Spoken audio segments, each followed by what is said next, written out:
अपने चेहरे से चश्मा हटाकर आसपास देखने लगा। अनिल और गीता अब तक खामोश ही खड़े थे। माँ साहब छोड़िए इन सारी बातों को, आज इतना खुशी का दिन है और अब कहाँ इन फालतू लोगों, मेरा मतलब है अब फालतू की बातों में पड़ रही।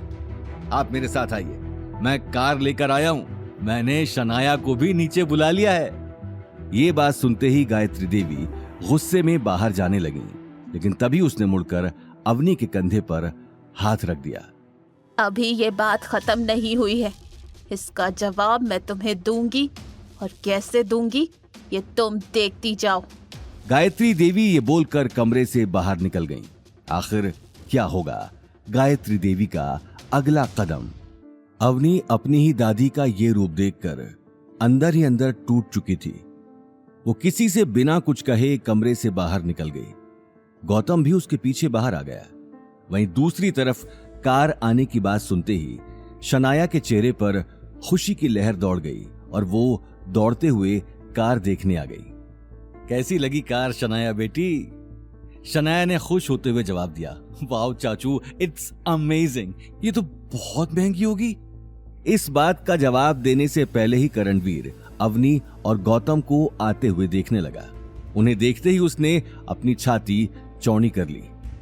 हाँ महंगी तो है, लेकिन तेरी शादी में क्या महंगा और क्या सस्ता, बस 2 करोड़ की है और ये कंपनी का रेयर स्पोर्ट्स कलेक्शन है।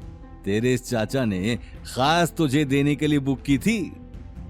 2 करोड़ सुनते ही सभी के मुंह खुले के खुले रह गए। शनाया भी कार को घूम घूम कर देखने लगी। उसके सामने चमचमाती ब्लैक रंग की कार खड़ी थी, जो उसने पहले कभी जोधपुर की सड़कों पर चलते हुए नहीं देखी थी। शनाया खुशी से फूली नहीं समा रही थी, लेकिन वहीं दूसरी तरफ गौतम 2 करोड़ सुनकर सोच में पड़ गया। हालांकि करणवीर के पास पैसा तो था, लेकिन 2 करोड़ कार में खर्च कर देना, ये बात उसके गले से नहीं उतर रही थी। ये तो सच में रेयर कलेक्शन है। ऐसी तो इंडिया में 3 ही कार है, जिसमें से एक तो डैड ने 5 साल पहले मुझे गिफ्ट की थी। ये मॉडल तो वही है जो मैं चलाया करता था, लेकिन मुझे इस कार में गड़बड़ी क्यों लग रही है? इसका पीछे का हिस्सा बिल्कुल अलग है, आगे का हिस्सा बिल्कुल अलग, और कई सारे पार्ट्स इस कार से मैच भी नहीं हो रहे। ऐसा क्यों लग रहा है जैसे ये असेंबल्ड कार है। ये बात दिमाग में आते ही गौतम आगे आकर कार को हाथ लगाने लगा, लेकिन तभी उसे पीछे से करणवीर की गुस्से भरी आवाज सुनाई दी। रुको, अपना मनहूस हाथ कार में लगाने की हिम्मत भी मत करना। तुम्हारी औकात नहीं है कि तुम 2 करोड़ की कार को हाथ भी लगाओ। शनाया भी गुस्से में बोली, हाँ चाचू ने बिल्कुल ठीक कहा, आइंदा कार के आसपास भी मंडराते हुए दिखे तो मुझसे बुरा कोई नहीं होगा।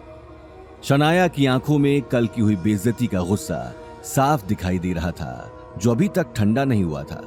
इसलिए आज वो गौतम पर ताने बरसाने का मौका छोड़ना नहीं चाहती थी। वहीं गौतम भी अब पीछे हटने वाला नहीं था। ठीक है, तुम कहती हो तो मैं इसे टच नहीं करता। वैसे मैं बस देख रहा था कि ये कार सच में 2 करोड़ की है या फिर तुम्हारे चाचा तुमसे झूठ बोल रहे हैं। क्या मतलब मैं झूठ बोल रहा हूं? जितनी मनहूस तेरी शक्ल है उतनी ही मनहूस तेरी बातें। मैं तुम लोगों की तरह नहीं हूं जो इतनी बड़ी पार्टी में 50-60 हजार का बेकार सा नेकलेस ले आऊं। ये बात कहते हुए करणवीर की आंखें अनिल और गीता पर चली गई। करणवीर अपने भाई अनिल को फूटी आंख पसंद नहीं था, इसलिए अनिल को जलील करने का वो कोई मौका नहीं छोड़ता था। और अब तो अवनी की शादी के बाद उसे गौतम नाम का हथियार मिल चुका था। गौतम, तुम चुप नहीं बैठोगे क्या? तुमने क्या सोच रखा है कि हमेशा हमें बेइज्जती करवाना है? मॉम, मैं झूठ नहीं बोल रहा। ये कार 2 करोड़ की हो ही नहीं सकती, क्योंकि इस कार के बहुत सारे पार्ट्स नकली हैं। ये रेयर कलेक्शन है, तो फिर मार्केट में इतनी जल्दी इसके पार्ट्स कैसे आ सकते हैं? आप खुद देख लीजिए, इसकी प्राइस 20 लाख से ज्यादा नहीं है। ये बात सुनते ही करणवीर गुस्से में आगे आ गया और गौतम की आंखों में आंखें डालकर देखने लगा। वहीं गायत्री देवी अब तक खामोश खड़ी थी। एक के बाद एक इतनी सारी बातें होने के बाद उनके अंदर गुस्से का लावा बन चुका था, जो अब किसी भी वक्त फटने वाला था। तुम लोगों की औकात सिर्फ बातें बनाने की है। ऐसी कार तो तुम सपने में भी नहीं खरीद सकते, इसलिए दूसरों पर उंगली उठा रहे हो। आसपास खड़े लोगों को भी गौतम की बात पर यकीन नहीं हो रहा था। इसकी यही वजह थी कि गौतम को सभी निठल्ला ही समझते थे और वो सिर्फ करणवीर की कामयाबी पर उंगली उठा रहा था। लेकिन गौतम ये बात बर्दाश्त नहीं कर पा रहा था। मुझसे उलझने की कोशिश मत करना बच्चे, मैं तुम्हें कहां भेजूंगा ये तुम सोच भी नहीं सकते। करणवीर की ये धमकी सुनकर गौतम खामोश होकर पीछे हट गया। उसी वक्त गायत्री देवी ने आगे आकर कहा, शनाया बेटा छोड़ो, इस फालतू आदमी की बातों पर ध्यान मत दो, इससे तो वैसे भी कुछ काम नहीं है। तुम जाओ गाड़ी चला कर देखो, आखिर तुम्हारे चाचा इतने प्यार से लेकर आए हैं। ये बात सुनते ही शनाया कार के अंदर जाकर बैठ गई। वो आज से पहले 2 करोड़ की स्पोर्ट्स कार में नहीं बैठी थी। देखते ही देखते उसने कार का एक्सेलरेटर दबा दिया और एक झटके में वहां से निकल गई। शनाया के जाते ही सभी लोग अग्रवाल हाउस के अंदर जाकर एक दूसरे से बात करने में बिजी हो गए। लेकिन गायत्री देवी और करणवीर का गुस्सा अभी तक ठंडा नहीं हुआ था। देखते ही देखते परिवार के बाकी लोग भी पार्टी की तैयारियों में बिजी हो गए। लेकिन गौतम के शक की सुई अब तक कार पर ही अटकी हुई थी। सभी के अंदर जाते ही उसने मुंशी जी को फोन पर कार और शनाया की लोकेशन के बारे में बता दिया।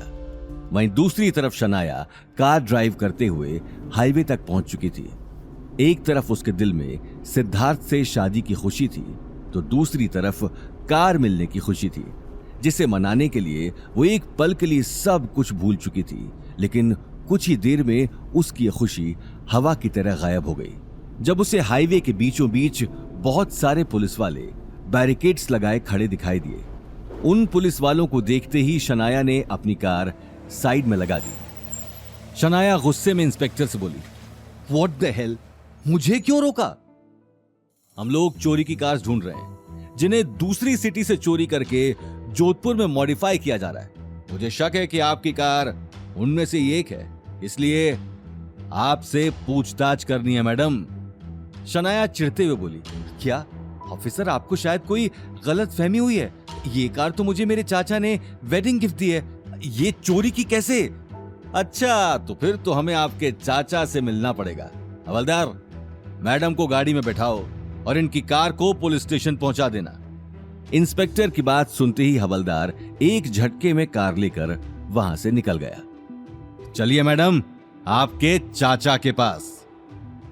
शनाया रोते हुए बोली, सर प्लीज ऐसा मत कीजिए, आज मेरी सगाई है। आप अगर पुलिस के साथ कोऑपरेट करेंगी तो शायद आपकी सगाई अच्छे से हो जाए।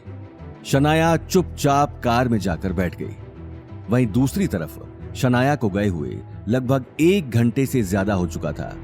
परिवार के सभी लोगों को अब उसकी चिंता सताने लगी थी, और तो और अब किसी भी वक्त रघुवीर पंडित अपने परिवार को लेकर अग्रवाल हाउस पहुंचने वाला था। गायत्री देवी बार बार घड़ी में टाइम देख रही थी। सगाई की खुशी उसके चेहरे से गायब हो चुकी थी। करणवीर बेटा, क्या हुआ? कुछ पता चला? आखिर कहाँ चली गई ये लड़की? मां साहब, मैं कब से फोन लगा रहा हूं, लेकिन ये फोन ही नहीं उठा रही। शनाया को पता है कि आज उसकी सगाई है और लड़के वाले किसी भी वक्त पहुंच जाएंगे, फिर भी ये लड़की गायब है। इससे पहले कि गायत्री देवी अपनी बात पूरी कर पाती, उन्हें दरवाजे के बाहर से पुलिस के सायरन की आवाज सुनाई दी। यह आवाज सुनते ही वो हैरानी से करणवीर को देखने लगी। अवनी को भी कुछ समझ में नहीं आ रहा था। वो अगले ही पल गीता और अनिल के पास खड़ी हो गई, लेकिन गौतम पुलिस के आने की वजह अच्छे से जानता था। इंस्पेक्टर साहब, क्या हुआ? आप अचानक? गायत्री देवी अपनी बात अधूरी छोड़कर शनाया को देखने लगी, जिसके चारों तरफ पुलिस वाले खड़े थे। करणवीर अग्रवाल कौन है तुम लोगों में से? ये सुनते ही गायत्री देवी हैरानी से करणवीर को देखने लगी। करणवीर, ये सब क्या है? ये पुलिस वाले तुम्हारे? दोस्तों, आगे का एपिसोड आएगा और 2 दिन के बाद, और पूरी कहानी अभी सुनने के लिए डिस्क्रिप्शन में क्लिक करके डाउनलोड करो पॉकेट FM ऐप।